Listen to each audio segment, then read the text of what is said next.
나승범, 김선빈, 이어리 선수가 이제 옵니다. 내일 경기에 나승범, 김선빈 선수가 주전으로 퓨처스 경기입니다. 선발 출전을 하고 이어리 선수는 모레 경기에 이제 던질 건데 내일 하나 기아가 3연전을 펼치죠. 하나 입장에서는 굉장히 좋은 마무리 전반기 시즌을 좀 정리를 해야 되는 상황이고 전반기를 기아는 뭐 상승세를 이어가려 그러면 이 기세 좋은 선두 하나를 상대로 위닝을 노리는 게 너무 당연하겠죠. 근데 저 선발 로테이션을 한번 보겠습니다. 문동주 내일, 엄상백, 황준서 이렇게 갈 것 같습니다. 지금은 이렇게 조금 갈 것 같고 기아는 윤영철, 양현종 내일 바로 쫙 붙습니다. 기아는 이제 하나가 기세가 좋아서 이제 걱정하는 부분이 당연히 있죠. 말씀드렸던 나승범, 김선빈, 이어리, 김도영 선수 얘기를 조금 더 해보면 내일 창원 NC전에 나승범, 김선빈 선수가 스타트로 나갑니다. 이거 퓨처스 경기입니다. 라이브 배팅은 2번 다 소화를 했고 수비도 소화를 했고 몸 상태도 정상 컨디션이라고 나승범, 김선빈 선수는 얘기를 하고 토요일에 심재혁 단장이 직접 보고 몸 상태 체크도 하고 왔다 그럽니다. 내일부터 타석 수도 조금 조절하면서 경기를 띱니다. 일단 출전을 했고 이의리 선수는 수요일 경기, 내일 모레 경기죠. 75, 75개 정도 공을 던질 것 같아요. 근데 좀 조심스럽게 다가서죠. 체크해서 몸 상태 전혀 문제가 없다. 그러면 후반기에 이렇게 합류를 하는 그런 겁니다. 당연히 김선빈, 나승범 선수 후반기에 당연히 옵니다. 당연히 오죠. 김도영 선수는 시간이 좀 더 걸리죠. 햄스트링 좌우고 두 번째니까 좀 더 조심스럽게 올린다. 8월은 돼야 되지 않을까? 이렇게 조금 보고 있던데 나승범, 김선빈 선수가 와서 잘해야죠. 왜 지금 기아가 잘 나오고 있느냐? 재웅 선수가 말했던 그 있는 사람이 주전이다. 이제 이 주전들이 오면 도중에 올라와서 좋은 활약 보여줬던 이 선수들 중에서 누군가는 또 내려갈 수도 있습니다. 이범호 감독이 고민을 하겠죠. 감독 입장에서는. 이 선수들이 온다 하더라도 좋은 활약을 보내주는 선수 있으면 약간의 경쟁 기회 주고 팀은 앞으로 나아가야 되니까 기아의 기본적인 그게 됩니다. 주전은 지금 뛰는 선수가 주전이고 뜨가웃에 앉아 있으면 그리고 2군에 있으면 2군이고 뜨가웃에 앉아 있으면 주전이 아닌 거고 약간 이런 느낌으로 좀 갑니다. 투수들은 일단 뭐 올스타 브레이크에 조금 쉬어줄 거고 기아가 올스타 브레이크에 3일 휴식을 준다 그러네요. 기아는 팀 휴식을 일단 3일을 주고 지금 올스타 브레이크 6일이지 않습니까? 작년엔 4일인데 좀 늘렸습니다. 6일이고 기아는 3일을 쉬고 그 이후에 연습은 다 야간 연습으로 3회 연습을 팀 연습을 한다 그러더라고요. 감독이나 단장이나 고맙겠죠. 주전들이 많이 힘들었을 때 이걸 메워주는 선수들. 특히 뭐 보면 최근에는 오선우 선수는 뭐 어느 정도 자리를 잡아가고 있는 상황이고 오선우 선수 처음에 이렇게까지 잘해줄 줄 몰랐잖아요. 또 김호령 선수도 참 굉장히 좀 잘해주고 있습니다. 잘해주고 있고 또 고종욱 선수도 사실 뭐 출루율도 좋고 방망이 힘도 좋아서 수비는 아무래도 방망이에 비해서는 조금 좀 약간 좀 부족하다 생각을 했는데 곧잘 하고 있습니다. 절실한 선수의 마음이 조금 더 눈에 보이는 그런 플레이라고 보이고 또 위즈덤 선수 얘기를 조금 해보면 위즈덤 선수를 처음에 기아가 데려올 때 근데 뭐 위즈덤 선수가 기아로 갈까 말까 왜 고민을 하냐 그러면 이 선수들이 머나먼 태평양을 건너서 이렇게 한국으로 옵니다. 한국이 작지 않습니까? 우리로 치면 뭐 어디쯤일까요? 이제 큰 나라에 있는 선수 약간 글쎄요. 이게 대륙을 넘어온다는 게 한국 잘 모를 것 같아요. 올 때에 고민을 할 때 기아가 3루는 안 뛰게 하겠다. 이렇게 이야기를 했대요. 3루 부담을 조금 수비 부담도 줄여줘서 1루를 메인으로 하고 코너 외야 정도 이제 우리 너를 쓸 거야. 이랬는데 지금 뭐 3루를 하고 있잖아요. 근데 3루를 맡기기 전에 단장이 이제 면담을 했대요. 단장이 김도영 선수 부상도 있고 하니까 상황도 상황이고 미안하게 됐다. 이 말을 3루 안 세운다 했는데 약속을 깨야 될지도 모르는데 선수 의견을 좀 묻고 싶다. 괜찮겠느냐 했더만 선수가 뭐 흔쾌히 3루 하겠다. 괜찮다 하고 이제 갔습니다. 뭐 또 곧잘합니다. 이러다 보니까 뭐 크게 뭐 실책보다 뭐 나름 괜찮아요. 그러니까 이러다 보니까 기아가 지금 쫙 올라옵니다. 기아가 어느 정도로 올라왔는지를 제가 한번 말씀을 좀 드리면 6월 1일부터 어제까지 30경기 기아가 30경기에서 19승 2무 9패로 전체 1위입니다. 전체 2위가 하나 15승 2무 10패 기아랑 2.5게임 차로 하나가 2위. 그러니까 6월 1위부터는 승률이 그러니까 전체 1위가 기아, 그 다음이 하나, 롯데, SSG, NC, KT 삼성, 키움, LG, 두산. 그러니까 LG가 9위입니다. 9위. 두산이 제일 안 좋아요. 꼴찌였어요. 6월 1일부터는 그렇습니다. 키움이 8위. 그러니까 기아, 하나, 롯데, SSG, NC, KT, 삼성, 키움, LG, 두산 순이었습니다. 6월 1일부터 팀 타율 한번 보시면요. 기아가 팀 타율이 2할 7푼 9리로 전체 1위. KT가 2할 7푼 9리로 거의 엇비슷. 약간 더 기아가 조금 더 앞서지만 여하튼 2할 7푼 9리, 2할 7푼 9리. 기아, KT, 롯데가 2할 7푼 3리입니다. 팀 타율은 기아, KT, 롯데, 하나, SSG, NC, LG, 삼성, 두산, 키움 순이에요. 팀 평균 자책점, 팀 마운드는 전체 1위가 SSG였습니다. SSG가 3.17로 6월 1일부터 보면 SSG, 그 다음에 하나 3.49, 그 다음에 기아 3.51. 그러니까 기아가 잘했죠. 전체적으로. 기아 제일 잘했다고 봐야 되는데 요렇게 세 팀이 3점대. 그 다음에 KT, NC, LG, 키움, 삼성, 롯데, 두산 순이었습니다. 기아가 이 정도로 6월 1일부터는 가파른 상승세. 제가 말씀드렸지 않습니까? 후반기 시작하자마자 일단 3명이 합류를 하잖아요. 하여튼 8월쯤에 돌아올 김도영 선수가 오면 이건 뭔가 좀 다른 그런 또 분위기가 만들어지는데 기아에서는 선수들이 뭐 알아서 크는 것 아니냐. 팀이 환경만 제공해 줄 뿐이야. 선수들이 잘한 거다. 현장에서 이범호 감독을 포함한 또 코칭 스텝이 너무 팀을 잘 이끌어 준 거다. 그렇게 이야기를 좀 하고 있더라고요. 순위 싸움은 진짜 뭐 시즌 끝까지 가지 않겠습니까? 올해는 좀 그렇게 보고 다들 좀 그렇게 보고 있는데 그러니까 이제 복수 단장님들한테 좀 물어봤습니다. 공동 2위인 LG 롯데 그리고 반게임차 4위인 기아 상승 여력을 이 세 팀 중에서 상승 여력이 좀 어디가 있겠느냐. 그러니까 뭐 기아가 있다. 기아가 강하다. 올라올 여력이 오히려 기아가 강하다. 6월부터도 개념 올라오고 있으면 앞으로도 왜 합류할 인원들이 좀 있으니까. 그리고 A 단장 얘기입니다. 기아가 더 올라올 것 같은데 돌아올 선수도 많고 하여튼 김도영 선수가 오면 팀 컬러가 좀 더 바뀌지 않을까? 합류할 선수들이 많다. 후반기에는 좀 요주의 팀이 될 거다. 하나는 당연히 단단하다. 하나에 대해서는 모든 팀들이 그러니까 선발하고 불펜이 일단 탄탄하기 때문에 후반기에는 방망이 근데 하나 방망이가 또 리베라토 선수가 합류하면서 찬스에서도 좀 폭발력도 보여주고 하니까 이게 하나는 뭐 굉장히 좀 견고하다. 하나의 뭐 1, 2, 3 선발진을 만나는 팀들은 굉장히 부담스러워합니다. 네, 뭐 문동주 선수까지도 해서 1, 2, 3, 4까지도 부담스러워하는 건 맞습니다.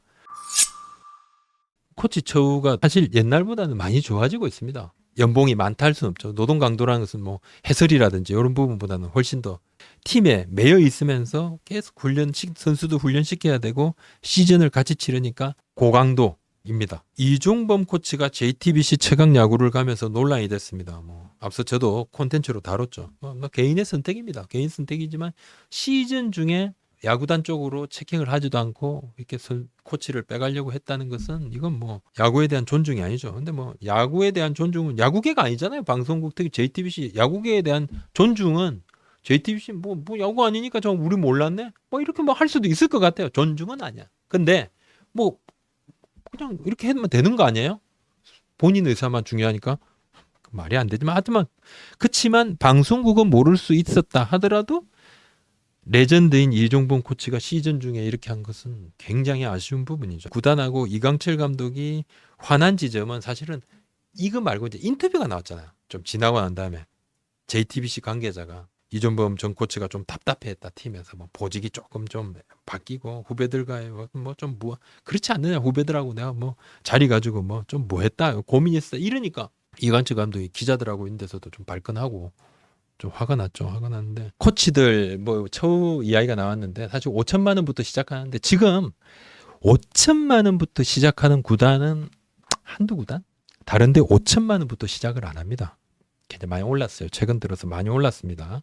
실질적으로 코치들이 한 3, 4년차 정도 되고 능력 인정받으면 뭐 억대 연봉 기본이고요. 단연 계약을 코치들 타 팀에 있다가 이렇게 넘어온 코치님들 있죠. 타 팀에서 방출되기 전에 넘어온. 그러니까 이 방출돼 가지고 전전하다가 간 코치들은 보통 단년 계약, 1년 계약인데 어느 팀에 있었던 코치인데 갑자기 이 팀에서 방출하기 전에 보통은 이렇게 재계약 시즌에 먼저 이렇게 옮기는 경우, 이제 스카우트 대가 옮기는 거죠. 팀에서 어디로 가십니다. 스카우트 대가 옮기는 코치들은 다 단연 계약입니다. 단연. 계약금도 있습니다. 연봉은 당연히 억대 연봉이죠. 뭐 이렇게 훌쩍 넘어가는 경우도 많고. 하여튼 송승문 선수한테 의견 전달 받은 바는 없대요. 키움이. 본인도 크게 생각 없어요. 근데 하도 옆에서 관심 있고 막 김하성 선수도 한번 해봐 이러니까 한번 끝나고 고민해볼까 이런 이야기를 조금 하는데, 그래서 송승문 선수가 만약에 그럼 메이저리그 가겠다면 어떻게 할 거냐. 신중해지겠다는데요. 키움이. 이전에는 선수가 간다 그러면 다 보냈잖아요. 키움도 이 타선에서 송승문 선수가 빠지면 난리가 나니까 신중하게 설득한다. 설득을 해서 안 되면 어쩔 수 없지만은 그래도 구단 방향성이 선수의 꿈을 말리지 않지만 마지막까지 설득을 좀 할 거다. 뭐 하다 보면 뭐 이게 포스팅 금액이 이만큼 이하는 좀 안 되는 거 안 된다 뭐 이렇게도 뭐 그렇게까지는 생각을 안 하고 어떻게든 선수를 좀 잡겠다고 이야기를 하던데 좀 봐야 될 것 같아요. 이게 좀 신중하게. 이전에 이정우, 김하성, 김혜승 선수 나갈 때하고는 좀 분위기가 좀 다른 것 같기도 하고. 네. 안우진 선수가 이제 9월에 이제 공익에서 그죠?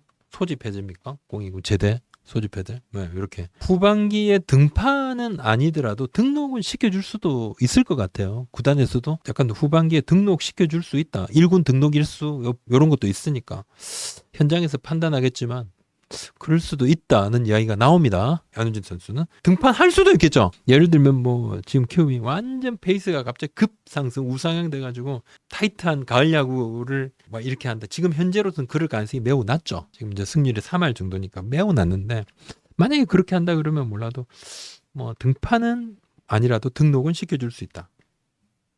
키움 얘기 조금만 더 해보면. 트레이드는 하여튼 뭐 지금으로서는 좀 움직이면 안 되는 건 아닌가. 팀 상황도 봤을 때는 트레이드가. 그러면서 키움도 시즌 끝나고 필요한 포지션이 있는지 없는지는 냉정히 따져서 트레이드 진행을 하면 몰라도 지금은 좀 아니다. 이야기를 하고 있고. 그래서 트레이드는 시즌 끝나고 정말 필요한 포지션이 있는지 없는지 냉정히 따져서 트레이드 진행을 하면 몰라도 지금은 안 합니다. 지금은 좀 때가 아니다. 그러면서 하는 말이 진짜 시즌 초반에 타 팀에서 물어본 게 되게 많았대요. 오퍼가. 뭐, 저도 몇 번 이야기했는데 실제 이제 그런 이야기도 하더라고요. 타 팀에서도 이제 최고 주축 타자 2명, 뭐 다 아시죠? 그 주축 타자 정확도와 파워를 겸비한 이 주축 타자 2명에 대해서는 굉장히 오퍼가 있을 때 지금은 뚝 끊어졌다 그러더라고요. 지금은 뚝 끊어졌고 초반에 막 그런. 이제 키움도 지금은 트레이드 시기는 아니야. 이건 진짜 아닌 거고 만약에 한다 그러면 시즌 끝나고 정말 필요한 포지션.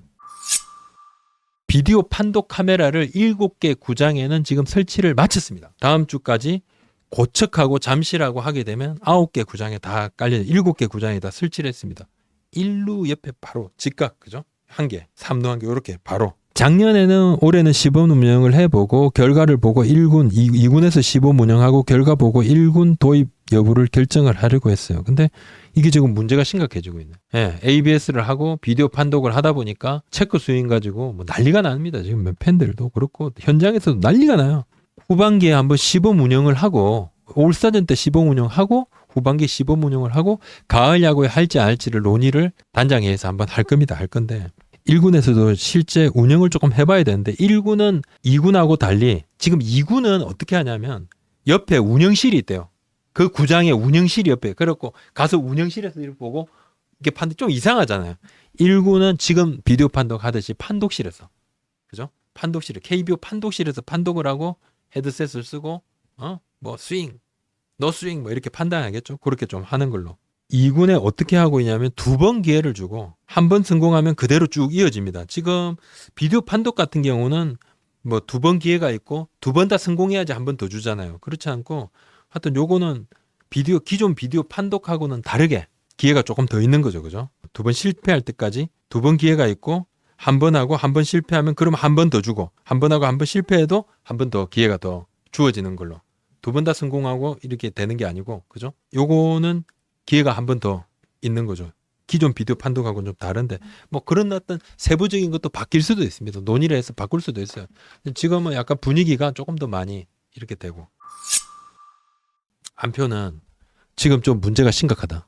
이게 가면 갈수록 더 심각하다. 올스타전 예매가 지금 조금 남아 있는데 안표가 벌써 많이 뭐 티켓베이 같은데 많이 올라와 있다고 그러더라고요. 안표가 지금 법적으로 막을 권한이 없어가지고 온라인으로 하는 거는 막을 수가 없습니다. 현장에서 하는 거는 경범죄 단속이 됩니다.